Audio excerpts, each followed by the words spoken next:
नमस्कार दोस्तों, आज हम भारत के स्वतंत्रता आंदोलन के बारे में चर्चा करेंगे। चलिए शुरू करते हैं। भारत में आज़ादी के लिए लड़ाई बहुत लंबे समय से चली आ रही है।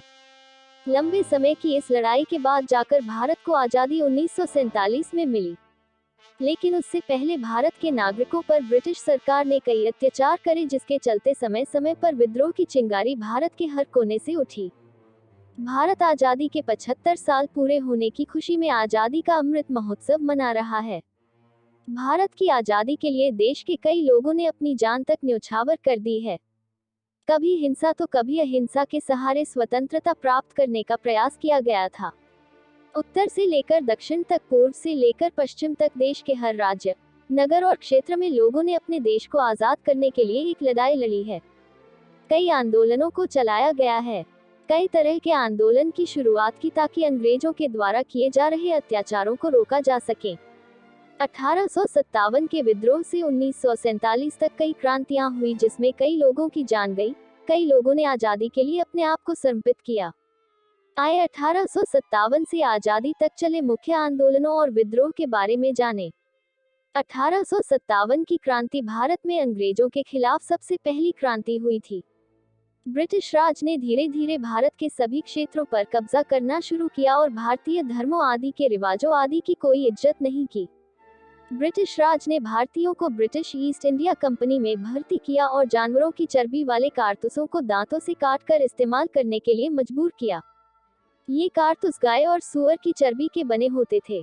जो भारत के हिंदू और मुसलमान नहीं खाया करते थे, उनके धर्म में इसकी मनाही थी, जिसके लिए भारतीयों ने आवाज उठाए और दोनों धर्म के लोग इसके विरोध में खड़े हुए।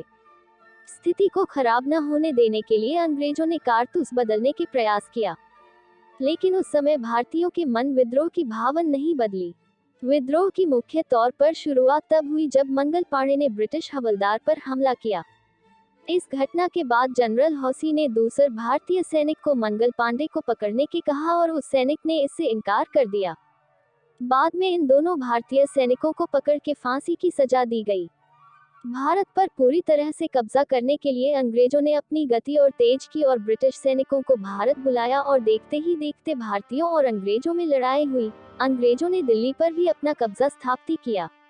पूरे भारत में 1857 का विद्रोह फैल गया और इस विद्रोह का अंतिम युद्ध जून 1858 में ग्वालियर में हुआ, जिसमें झांसी की रानी की मृत्यु हो गई थी, जिसके बाद विद्रोह को दबाना और आसान हो गया। स्वदेशी आंदोलन की शुरुआत 1905 में हुई थी। यह एक आत्मनिर्भर आंदोलन था। ये आंदोलन भारतीय स्वतंत्रता आंदोलन का एक महत्वपूर्ण हिस्सा था। इतना ही नहीं, इस आंदोलन ने भारतीय राष्ट्रवाद के विकास में योगदान भी दिया। बंगाल बंटवारे का फैसला दिसंबर 1903 में सार्वजनिक किया गया। इस फैसले के बाहर आने से पहले ही भारतीयों में असंतोष की स्थिति पैदा हो चुकी थी। मुख्य तौर पर स्वदेशी आंदोलन को 7 अगस्त को 1905 में शुरू किया गया ताकि लोग घरेलू उत्पादन पर निर्भर रहे और विदेशी वस्तुओं पर अंकुश लगाया जा सके। इस आंदोलन को गांधी जी द्वारा स्वराज की आत्मा बताया गया। इस आंदोलन को और बड़ा बनाने के लिए भारतीय अमीर लोगों ने धन और भूमि का दान किया, जिसकी वजह से आंदोलन और विशाल बना और इस आंदोलन ने हर घर में कपड़ा अभियान की शुरुआत की। कांग्रेस ने इस आंदोलन को शस्त्रागार के रूप में प्रयोग किया। गदर आंदोलन की शुरुआत 1914 में हुई थी। यह एक अंतर्राष्ट्रीय राजनीतिक आंदोलन था। इस आंदोलन की स्थापना प्रवासी भारतीयों द्वारा की गई थी ताकि वह अंग्रेजों को भारतीय जमीन से उखाड़ फेंके। इस आंदोलन में सबसे अधिक पंजाबी भारतीय थे। धीरे धीरे ये आंदोलन दुनिया भर में भारतीय प्रवासी समुदायों में फैल गया। ये आंदोलन आधिकारिक तौर पर 15 जुलाई 1913 में शुरू हुआ। 1914 में प्रथम विश्व युद्ध के बाद गदर पार्टी के कुछ सदस्य भारत लौटे, जो कनाडा में निवास कर रहे थे, और उन्होंने अंग्रेजों के खिलाफ सशस्त्र क्रांति की शुरुआत की।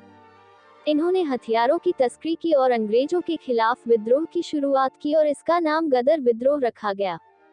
इसके बाद जब लाहौर षड्यंत्र हुआ तो 42 के आसपास विद्रोहियों को मार दिया गया। 1914-17 में गदरियों ने जर्मनी और तुर्की में भूमिगत उपनिवेशी कार्यवाहियां जारी रखी, जिसे हिंदू जर्मन के षड्यंत्र के रूप में जाना गया। गदर आंदोलन में प्रमुख तौर पर भाई परमानंद, विष्णु गणेश पिंगले, सोहन सिंह भकना, भगवान सिंह ज्ञानी, हरदयाल, तारकनाथ दास, भगत सिंह थिंद, करतार सिंह सराभा, अब्दुल हाफिज, मोहम्मद बाराकतुल्लाह, राशुबिहारी बोस और गुलाब कौर शामिल थे। इस आंदोलन ने गांधी जी के अहिंसा के विरोध भारतीय स्वतंत्रता के आंदोलन को प्रभावित किया। होम रूल आंदोलन। होम रूल आंदोलन की शुरुआत 1916 में हुई थी। इस आंदोलन का नेतृत्व बाल गंगाधर तिलक और एनी बेसेंटी द्वारा किया गया था। होम रूल आंदोलन 1916 से 1918 में 2 साल तक चला। होम रूल आंदोलन ने भारत में राष्ट्रवादी गतिविधियों को पुनर्जीवित किया था। इस आंदोलन की वजह से ब्रिटिश शासन पर बहुत अधिक दबाव था। इस होम रूल आंदोलन ने आगे भी लोगों में राष्ट्रवादी भावनाएं जगाई रखी, जिसके बाद 1947 में भारत को आज़ादी प्राप्त हुई। 1920 में इस ऑल इंडिया होम रूल का नाम बदला गया। ऑल इंडिया होम रूल का नाम बदलकर स्वराज्य सभा रखा गया था। चंपारण आंदोलन। महात्मा गांधी द्वारा स्वतंत्रता संग्राम के लिए चंपारण आंदोलन सविनय अवज्ञा का पहला कार्य था। इस आंदोलन की शुरुआत 1917 में बिहार के चंपारण क्षेत्र में हुई थी। नील किसान और राजकुमार शुक्ला ने गांधी जी को चंपारण किसानों की स्थिति को देखने के लिए बुलाया था, जो दमनकारी नियमों और उच्च करों के अधीन था। गांधी जी ने चंपारण की अपनी यात्रा में स्थानीय किसानों और जनता को बागान मालिकों और जमींदारों के खिलाफ अहिंसा के मार्ग पर चलते हुए विरोध प्रदर्शन करने को कहा। रॉलेट सत्याग्रह। रॉलेट सत्याग्रह ब्रिटिश सरकार द्वारा पारित अराजक और क्रांतिकारी अपराध नियम 1919 को रॉलेट के तौर पर जाना जाता है। इस अधिनियम के अनुसार किसी भी व्यक्ति आतंकवादी गतिविधियों में शामिल होने के लिए गिरफ्तार कर बिना किसी मुकदमे के 2 साल की सजा दी जाती थी। इसी एक्ट के विरोध में गांधी जी ने 6 अप्रैल 1919 को एक अहिंसक सत्याग्रह के रूप में शुरू किया गया, जिसे रॉलेट सत्याग्रह के नाम से जाना गया। इस विरोध प्रदर्शन में राष्ट्रव्यापी हड़ताल की घोषणा की गई। दिल्ली में ये हड़ताल सफल रही, लेकिन भारत के कुछ हिस्सों में जैसे पंजाब में इस प्रदर्शन ने हिंसा का रूप ले लिया। इसी के साथ 1919 में जलियांवाला बाग हत्याकांड भी इस रॉलेट एक्ट के विरोध का नतीजा था। असहयोग आंदोलन। असहयोग आंदोलन की शुरुआत 5 सितंबर 1920 में हुई थी। ये आंदोलन गांधी जी के नेतृत्व में हुआ था। इस आंदोलन का मुख्य उद्देश्य सभी बड़े स्कूलों, दफ्तरों और कार्यक्रमों का बहिष्कार करना था, ताकि भारत की स्वतंत्रता का प्रतिध्वनित हो पाए। इस आंदोलन में गांधी जी ने घोषणा करते हुए कहा कि वह चाहते हैं कि लोग स्वदेशी सिद्धांतों को अपनाएं और समाज में अस्पृश्यता के उन्मूलन के लिए काम करें। गांधी के इस आंदोलन में हजारों की तादाद में लोग आए और उन्होंने ब्रिटिश सरकार के खिलाफ अहिंसक विरोध किया। सविनय अवज्ञा आंदोलन। सविनय अवज्ञा आंदोलन की शुरुआत 1930 में हुई थी। इस आंदोलन की शुरुआत गांधी जी ने अहिंसा के मार्ग पर चलते हुए की। इस आंदोलन को नमक सत्याग्रह, दांडी मार्च और दांडी सत्याग्रह के नाम से भी जाना जाता है। 1930 में कांग्रेस पार्टी ने अपनी एक घोषणा में कहा था कि मुक्ति आंदोलन का मुख्य लक्ष्य पूर्ण स्वराज है। इसलिए 26 जनवरी 1930 को पूर्ण स्वराज दिवस की घोषणा की गई। 1930 में गांधी जी ने साबरमती आश्रम से आंदोलन की शुरुआत की। इस आंदोलन में गांधी जी के साथ 60,000 से ज्यादा लोगों को गिरफ्तार किया गया। साल 1931 में आखिरकार गांधी जी को जेल से रिहा किया गया। व्यक्तिगत सत्याग्रह। 1939 में दूसरे विश्व युद्ध में भारत को शामिल करने के लिए कांग्रेस के नेता ब्रिटिश सरकार से नाखुश थे।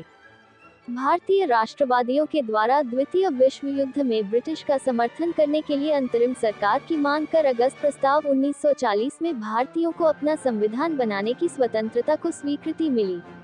इसके बाद अगस्त 1940 में ही कांग्रेस ने वर्धा की एक बैठक में इस प्रस्ताव को अस्वीकार किया और पूर्ण स्वतंत्रता की मांग की। इसी के बाद व्यक्तिगत सत्याग्रह की शुरुआत की गई। इस आंदोलन ने ब्रिटिश सरकार पर बहुत अधिक दबाव बना दिया। भारत छोड़ो आंदोलन। भारतीय स्वतंत्रता के लिए भारत छोड़ो आंदोलन की शुरुआत 1942 में हुई थी। कांग्रेस कार्य समिति ने वर्धा की बैठक में 14 जुलाई 1942 में भारत छोड़ो आंदोलन को स्वीकार किया। अगस्त 1942 में गांधी जी अंग्रेजों को भारत छोड़ने के लिए मजबूर करने शुरू किया। इस आंदोलन का नतीजा ये आया कि कांग्रेस पार्टी को गैरकानूनी संघ घोषित किया गया और पूरे भारत में कांग्रेस के कार्यालयों छापे मारे गए, नेताओं की गिरफ्तारी की गई। फरवरी 1943 में गांधी जी ने आगा खान पैलेस में उपवास की घोषणा की। जहां उन्हें हिरासत में रखा गया था, क्योंकि यह सरकार को उनका जवाब था जो उन्हें भारत छोड़ो आंदोलन में लोगों की हिंसा की निंदा करने के लिए लगातार प्रोत्साहित कर रही थी। गांधी जी ने न केवल लोगों द्वारा हिंसा का सहारा लेने की निंदा करने से इनकार कर दिया, बल्कि स्पष्ट रूप से इसके लिए सरकार को जिम्मेदार ठहराया। वायसराय की कार्यकारी परिषद के 3 भारतीय सदस्यों एमएस अनी, एनआर सरकार और एचपी मोदी, जो कभी नहीं चाहते थे कि गांधी जी को कष्ट हो, के इस्तीफे से अंग्रेजों को करारा झटका लगा। अंततः कांग्रेस नेताओं को जून 1945 में शिमला सम्मेलन में भाग लेने के लिए रिहा कर दिया गया। इससे अगस्त 1942 से चले आ रहे टकराव के चरण का अंत हो गया।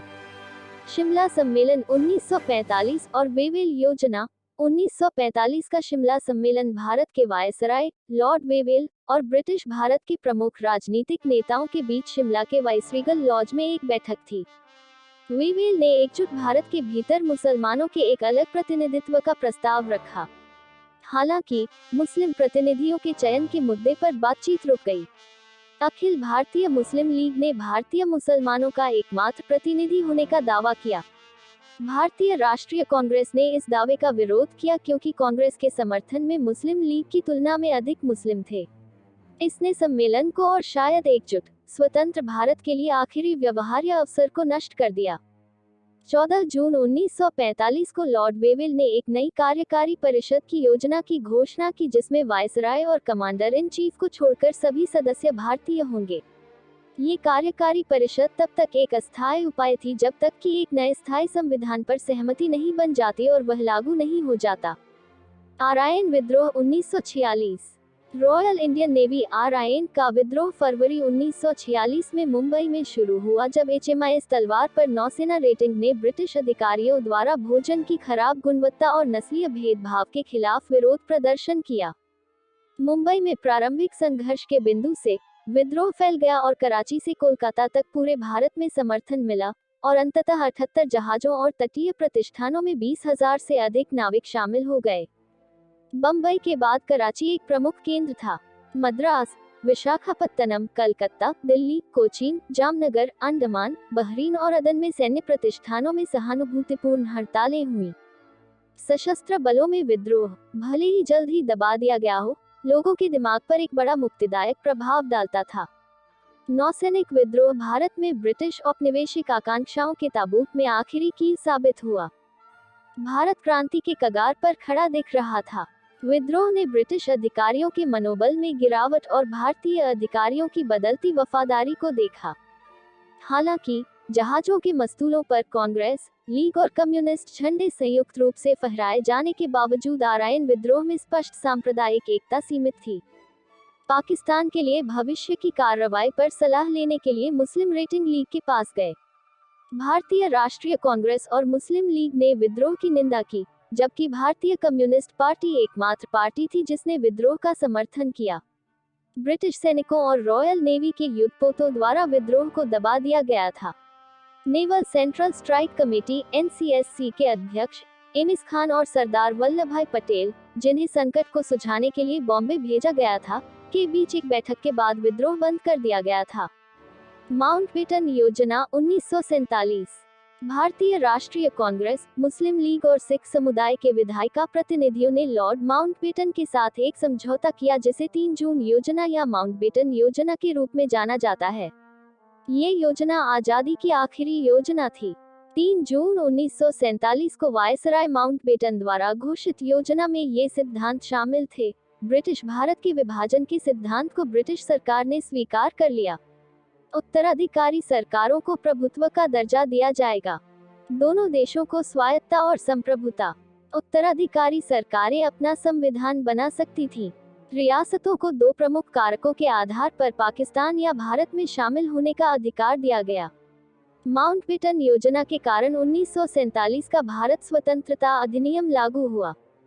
भारत स्वतंत्रता अधिनियम 1947 यूनाइटेड किंगडम की संसद द्वारा पारित 1947 के भारतीय स्वतंत्रता अधिनियम ने ब्रिटिश भारत को 2 नए स्वतंत्र प्रभुत्वों में विभाजित कर दिया। भारत का डोमिनियन बाद में भारत गणराज्य बना और पाकिस्तान का डोमिनियन बाद में पाकिस्तान इस्लामी गणराज्य बना। इस अधिनियम को 18 जुलाई 1947 को शाही स्वीकृति प्राप्त हुई। 15 अगस्त 1947 को भारत और पाकिस्तान स्वतंत्र हुए। भारत 15 अगस्त को अपने स्वतंत्रता दिवस के रूप में मनाता रहा है, जबकि पाकिस्तान ने अपने कैबिनेट निर्णयों के अनुसार 14 अगस्त को अपने स्वतंत्रता दिवस के रूप में मनाने का फैसला किया। आपको भारत के स्वतंत्रता आंदोलन की यह जानकारी कैसी लगी, नीचे कमेंट करके हमें जरूर बताइएगा। अगर आपको ये वीडियो पसंद आई हो तो अपने दोस्तों के साथ जरूर शेयर करें और ऐसी ही वीडियो सुनने के लिए हमारे YouTube चैनल सब्सक्राइब करें। धन्यवाद।